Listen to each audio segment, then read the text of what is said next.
Hello दोस्तों, बहुत बहुत स्वागत है आप सभी लोग का फिर से एक नई वीडियो के ऊपर। और आज के इस वीडियो में हम लोग फिर से शुरुआत करने वाले हैं इन्वायरमेंटल इंजीनियरिंग का प्रीवियस ईयर सोल्यूशन। बहुत सारे बच्चा कॉल करके मैसेज करके कमेंट करके भी पूछ रहे थे कि इन्वायरमेंटल इंजीनियरिंग का प्रीवियस ईयर कब आएगा। तो हम आपके लिए लेकर आ गए हैं इन्वायरमेंटल इंजीनियरिंग सेमेस्टर 5 2022 का प्रीवियस ईयर सोल्यूशन। फटाफट से आप लोग वीडियो को शेयर कर देना ग्रुप में और वीडियो को लाइक कर देना, एक छोटा सा कमेंट कर देना। और जल्द ही हम इसके बाद आरसीसी का PYQ भी अपलोड करेंगे। तो चलिए फटाफट से इसको स्टार्ट करते हैं। आप लोग लाइक कर देना, कमेंट जरूर करना, ठीक है ना। Semester 5 environmental engineering engineer 707 BEU। Description box में हम इसका PDF दे देंगे और उसका जो पासवर्ड होगा E कैपिटल होगा, उसके बाद सारा का सारा टर्म स्मॉल होगा, इंजीनियर 707 BEU, ठीक है। तो चलिए, सभी लोग जानते हैं पहला क्वेश्चन ऑब्जेक्टिव होता है, उसमें से 7 क्वेश्चन आपको करना रहता है, 10 प्रोवाइड किए हुए रहते हैं। सबसे बोला है choose the correct answer of the following answer any 7 question. सबसे पहला क्वेश्चन इसमें बोल रहा है which of the following are the common problems associated with operation of sand rapid sand filter. Rapid sand filter के केस में वो कौन सा ऑपरेशन जो है जो कॉमन प्रॉब्लम के अंतर्गत आता है, ये क्वेश्चन पूछ रहा है। आप लोग इन्वायरमेंटल इंजीनियरिंग जब पढ़ रहे होंगे तो ये सारा का सारा टर्म पढ़ लिए होंगे। अगर नहीं पढ़े हैं तो कोई दिक्कत नहीं है, हम सारा का सारा टर्म आपके लिए लेकर आ गए हैं। देखिए, common problems associated with operation of rapid sand filter, 4-5 problem common problem इसके अंतर्गत आते हैं। सबसे पहला air binding, mud wall formation, यहाँ पे फॉर्मेशन छूट गया, आप लोग लिख लेना, ठीक है। उसके बाद है क्रैकिंग ऑफ सैंड बेड्स और bumping of sand filter beds. ये 4 टर्म्स इसमें होते हैं, उसके हिसाब से ऑप्शन टिक कर लेते हैं। सबसे पहले एयर बाइंडिंग, देखो ये हो जाएगा। मड वॉल फॉर्मेशन, तो ये भी हो जाएगा। और क्रैकिंग ऑफ सैंड बेड, ये भी हो जाएगा। तो इसका ऑप्शन हो जाएगा 1, 2 और 4। इसके हिसाब से ऑप्शन मैच कर लीजिए, 1, 2 और 4, ठीक है। अगला टर्म है question number B। Modern turbidity meter works on the principles of scattering of light are known as. देखो, इसका जो आंसर हो जाएगा वो है नेफ्लियोमीटर, टर्बिडिटी मीटर। ये सब स्कैटरिंग ऑफ लाइट के बेस पे आधारित होता है, ये बेस्ड होता है नेफ्लियोमीटर।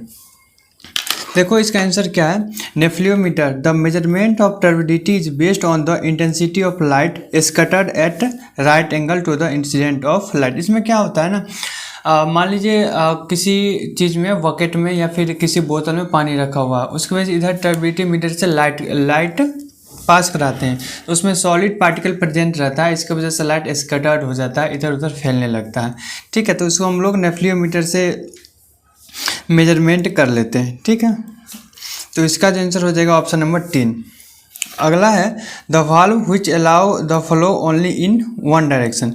देखो, केवल क्या बोल रहा है, ओनली इन वन डायरेक्शन में अलाउ कर रहा है फ्लो होने के लिए, तो इसको बोलते हैं reflex valve. Option number A इसका सही है। वाल्व होता है जैसे ऊपर में लगा हुआ था ना, उसको हम लोग वाल्व बोलते हैं। जैसे नल के ऊपर में नहीं लगा हुआ रहता जो घुमाने वाला, उसको हम लोग वाल्व बोलते हैं। तो वो ओनली वन डायरेक्शन है, तो इसके लिए हो गया reflux valve. Option number C हो गया इसका सही आंसर, ठीक है।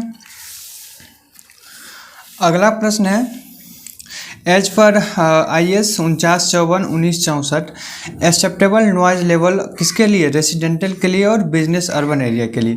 देखिए, ये 4 टर्म इंपॉर्टेंट है। रूरल के लिए होता है 25 से 35, रेसिडेंटल अर्बन के लिए 35 से 45 डेसिबल, और अर्बन रेसिडेंटल एंड बिजनेस के लिए होता है 40 से 50 डेसिबल, और इंडस्ट्रियल एरिया के लिए होता है 50 से 60 डेसिबल। ये वाला आपको याद करने पड़ेगा। इसके हिसाब से हमसे पूछा कौन है, residential and business urban area के लिए। देखो, residential and business urban area के लिए कितना है, 40 से 50 डेसिबल। इसके हिसाब से ऑप्शन नंबर A इसका सही हो जाएगा। देखो, काफ़ी आसान सा प्रॉब्लम रहता है, 7 क्वेश्चन आप आसानी से 7 में 7 आंसर करके आ सकते हो। देखो, इसमें से ऑर्डर पूछ रहा है वाटर ट्रीटमेंट प्रोसेस का। तो देखो, सबसे पहले होता है इसमें coagulation, flocculation, sedimentation, chlorination, filtration and disinfection. ये आपको टर्म याद करना पड़ेगा, ठीक है। हो सकता है अगला बार एग्जाम में आपको याद है। उसके हिसाब से देखो, कोगुलेशन, ठीक है, फिर सेडिमेंटेशन, क्लोरिनेशन, फिल्ट्रेशन, इसीलिए ऑप्शन नंबर 4 इसका सही आंसर है। आगे चलते हैं। बोल रहा है suitable layout of water distribution system for well plan city, मतलब वेल प्लान सिटी के लिए कौन सा suitable layout water distribution system सही रहेगा। तो ग्रिड आयरन सिस्टम इसका सही आंसर है। 4-5 वाटर सिस्टम होते हैं, वो आप लोग जब पढ़ रहे होंगे तो आसानी से कर लेंगे सब।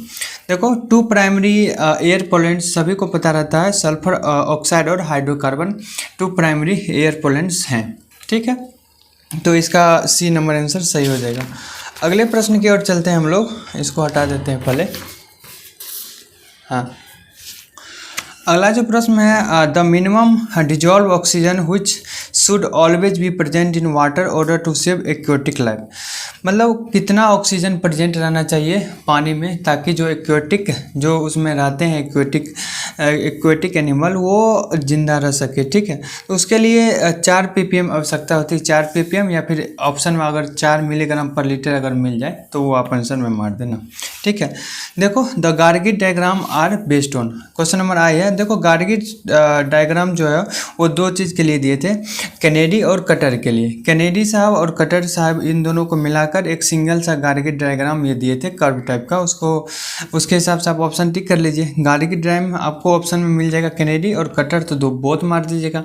दोनों में से देखिए इसमें एक दिया हुआ था, हम कैनेडी मार देंगे। ठीक है, देखो अगला है 2 pipe system contents. 2 pipe system में देखो 2 पाइप सिस्टम कंटेंट्स क्या होता है, 2 sets of vertical pipe, 2 for collection of waste water, 2 vent pipe. इसके हिसाब से ऑप्शन नंबर सी इसका सही हो जाएगा।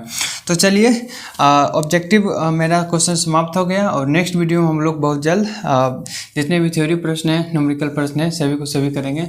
और तो चलिए यहीं पर करते हैं इस वीडियो को समाप्त, और मिलते हैं अगले वीडियो में। तब तक के लिए see you, take care, bye bye.